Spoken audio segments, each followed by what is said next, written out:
Well, here we go again. Chelsea, the chaos club, continues to be chaotic. Graham Potter sacked as Chelsea head coach. This is pretty much my instant reaction to it. I was in the car on the way home when I saw the tweet come through. So, yeah, if there isn't going to be a video on the channel, but if you want to hear my reaction to the Aston Villa game, it's on the podcast feed now. I was going to upload it onto the YouTube channel, so you won't get it in video form. But if you want to hear my thoughts on the Aston Villa game, a lot of it was about why I felt that this could be the end for Graham Potter, and that's exactly how it has turned out.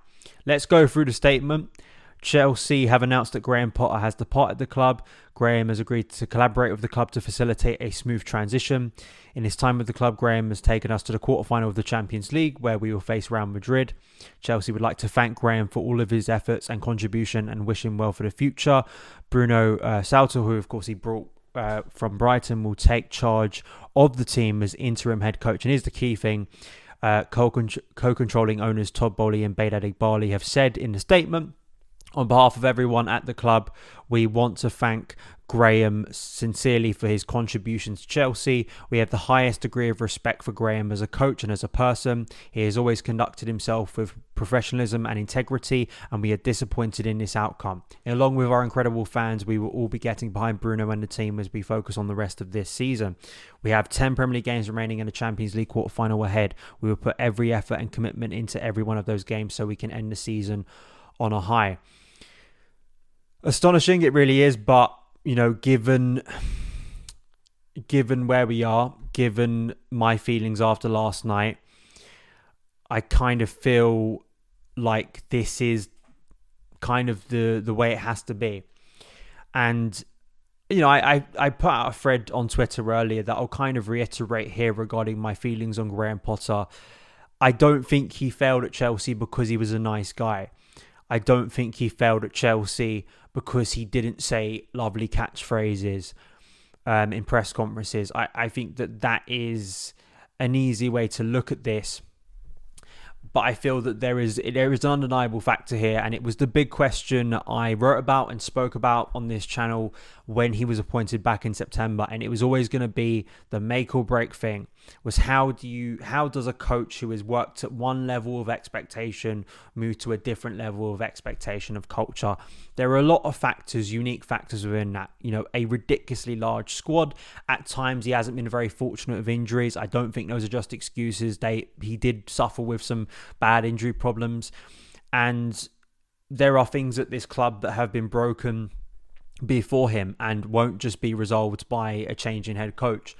But it's undeniable when you look at the lack of joy watching Chelsea, the lack of cohesion within the team, the dour results we have seen, the drop from Champions League, qualifying, in any sense, sort of challenging for that this season, to kind of 6th, 7th, now to bottom half of the table. And I think that they have looked at apathy from the fans that has started to grow, that has been growing for many months, and you saw it yesterday at 2-0 down. This is something that I think maybe they've come to the realization that how is this going to improve? Can Graham Potter actually turn this around? And to be fair, I think the club had given him opportunity to do that. And I know maybe from the outside, some people could say, well, they didn't give him a full season, didn't give him a full pre-season. But they did give him enough time, I think, to work with a more fit squad with big players and to see some improvement, but we haven't. And I think last night's result took us backwards, and it really is concerning to think that Graham Potter, maybe as an individual, has been overwhelmed by this challenge, has been overwhelmed by this situation and the expectation level on him. I will say this for Graham Potter, I don't do this for players. I won't do this for him as a head coach. I have no ill will towards him as a person. I think that there are many things this season I think many people would have struggled with. I really do. And that's what makes the next stage of Chelsea under this new ownership, who have a lot of questions to answer in terms of sacking Thomas Tuchel back in September, because that decision now looks firmly the wrong one based on how Graham Potter has turned out. But then also, where do they go next? Because the profile of the next head coach, I think, is going to be really informative to whether they personally feel that kind of their approach to the club is going to stay consistent. Are they looking for someone in the same mould, maybe with more top class experience at an elite club with that expectation level, or are they going to kind of revert to Chelsea type and look for instant results over that? I think that is a big question probably that's being had and debate that's being had internally at Chelsea at the moment. But I think for him, some of the things I did speak about in my Aston Villa review, where you're making some bizarre selection choices, where you're starting to put Reece James at right centre back. Playing Reece James at right centre back isn't why Graham Potter has been sacked, but certain things like that maybe told the tale of a coach that was running out of solutions and didn't know how to resolve the situation. And I feel that, it was such a unique thing in English football to take a coach like Graham Potter from a club like Brighton into Chelsea, a Chelsea that isn't exactly flying, hasn't exactly been stable, hasn't been winning Premier League titles. It's not like taking someone into a club that has very recently been dominating, but a club that has a lot of expectation and has been going through a very difficult transition from one ownership to the next. And I think there is a whirlwind at Chelsea, and you probably needed a stronger character to deal with that. That is my conclusion. But I will say that I think there is a lot of revisionism that has gone on regarding Graham Potter's career. I have a lot of confidence that Graham Potter will find a job and quickly reassert that he is a very capable coach and that he can do good things with a group of players and extract the best out of them. I really do believe that. And I feel that I think it's been disheartening to see the way Chelsea fans in particular have gone back and tried to rewrite Graham Potter's career. You have to think this is how crazy football is, and this was the risk Graham Potter took from going from a very stable position into an unstable one at Chelsea, despite kind of the allure of what could be achieved with bigger resources and, a bigger platform.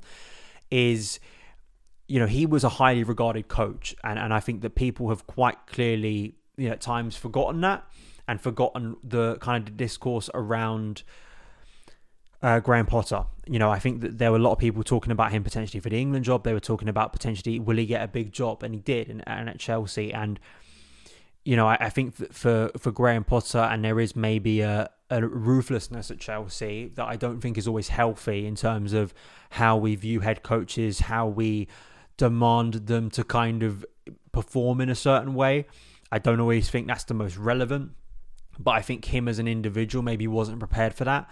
And I don't think this will be the end of him as a head coach. As I say, I think he will rediscover, I think, what made him a very good and effective head coach. But there is that massive intangible thing of you do things at a certain level in a certain environment that suits you and your ability and kind of what's expected of you, and you are taken into a whole different environment where there are different questions being asked, and when you go 5, 6, 7, 8, 9 games barely winning, it's not acceptable. And I think that it was so clear once we got to Southampton and also to Spurs, we were kind of reaching the end game, but he managed to get something out of the team and won a big game against Dortmund, which was a special night, I think, this season. That can't be taken away.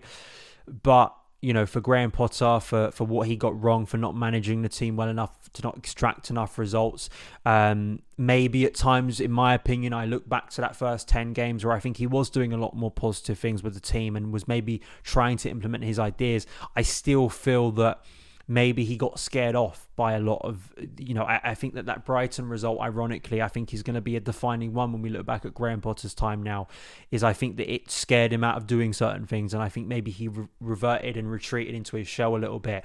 And even though in recent weeks with some of those new signings, he maybe had started to get something out of them, it really has gone wrong drastically. And it's been a difficult time for him as a head coach. But Graham Potter, he said in an interview months before getting a Chelsea job, it's not, he knows this more than anyone else. And he said this publicly in a really good Michael Calvin interview. He said, it's not about whether I'm a nice guy or not. If they sack me, they will sack me. I can't do anything about that. So this is, I don't think Graham Potter's going to be, waking up in the morning or taking this news and being like, I never saw this coming. I think he's a smart enough guy. He's an intelligent enough guy to know the writing has been on the wall. And I think there always comes a point with the health of a club, with the way the club feels for its supporters and the way Stamford Bridge feels. That's important. That is important for all of us. When you're walking inside Stamford Bridge and it feels miserable and there's apathy towards what's going on, that's not healthy for an ownership that is not even into its first year yet. I think the big question is, how did they get it so wrong? Was there more that could have been done with Thomas Tuchel to make that relationship work? That can't be rectified right now. But I think the big question, particularly with the new football structure that is now in place with the likes of Christopher Weivil, who I'm sure was influential in this decision. A lot of people in this club are influential. It's not just one guy now. I think we can talk about Todd Bowley all we want, but there are a lot of voices involved in this process.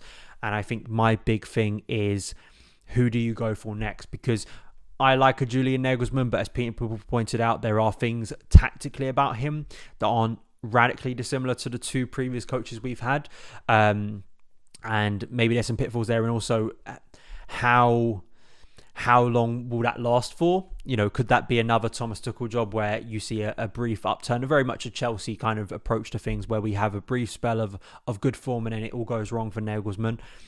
Do you look at other coaches? What is the risk in appointing someone who has done a very good job, in my opinion, in the Premier League with a bitter rival, but hasn't won any major titles?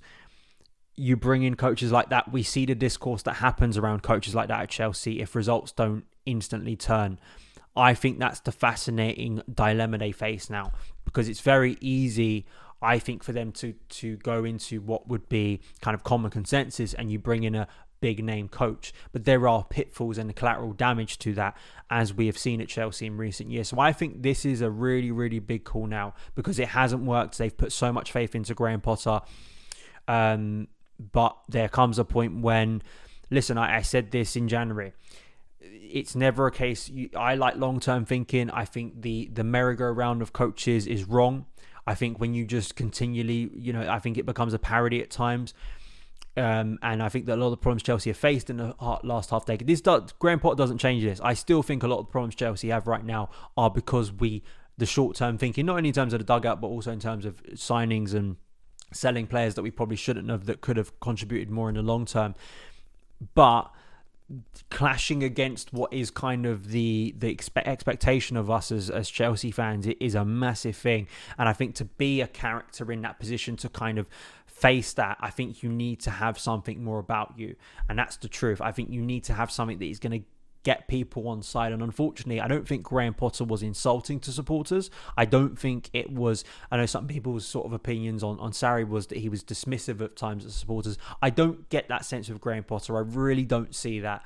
I think he was a guy that, isn't the most engaging in press conferences, doesn't turn up to press conferences to be a showman. And to be honest, there's a lot about that I respect, that he isn't going to buck his principles to try and be something he's not.